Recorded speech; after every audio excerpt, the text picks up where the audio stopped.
guys, it's Scarlett at Build Across, and today I want to show you how I paint this Easter Bunny cutout. This is a paint by line, so all these lines you see here are etched into the cutout for you. You don't have to worry about freehanding. I'm going in first with the color putty, and I'm using a 1.5 inch flat folk art brush that I buy at Walmart. This is the only brush that I buy outside of the pack that we sell. This is just really great for base coating when I'm painting a larger cutout.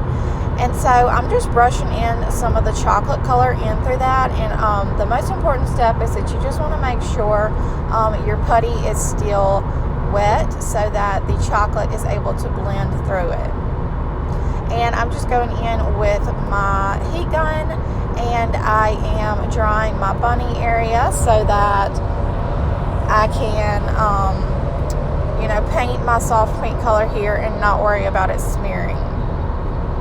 And so painting my bunny here, I'm just using a number 12 flat.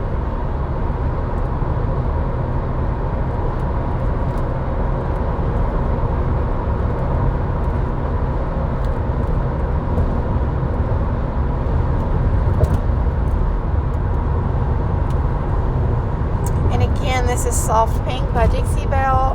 I love Dixie Belle, you guys, because the coverage is so good. As you can see, like with this pink, I'm probably only going to need one coat, which is really impressive anytime I paint a light color. It's definitely much harder to get a, one coat coverage. And I'm going in with the color cotton for his Dixie Belle cotton for his tail. And then I'm going to go in again and just dry all of that a little bit with my heat gun.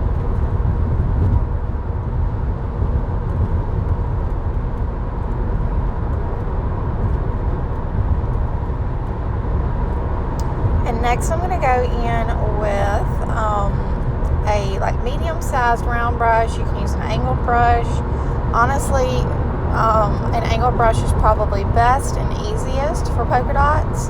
And I'm using the color Lucky Lavender, and all I'm doing is kind of spinning my brush around. If you're not comfortable doing polka dots this way, you can always use a polka dot brush, and that works just as well. And to finish off this piece, I'm going to go in with a number 4 round in the color Savannah Mist. And I'm going to outline my bunny and his tail. Just kind of give some separation and definition to make this pop. And then that'll complete my project. So I really hope you guys enjoyed this video and have a great day.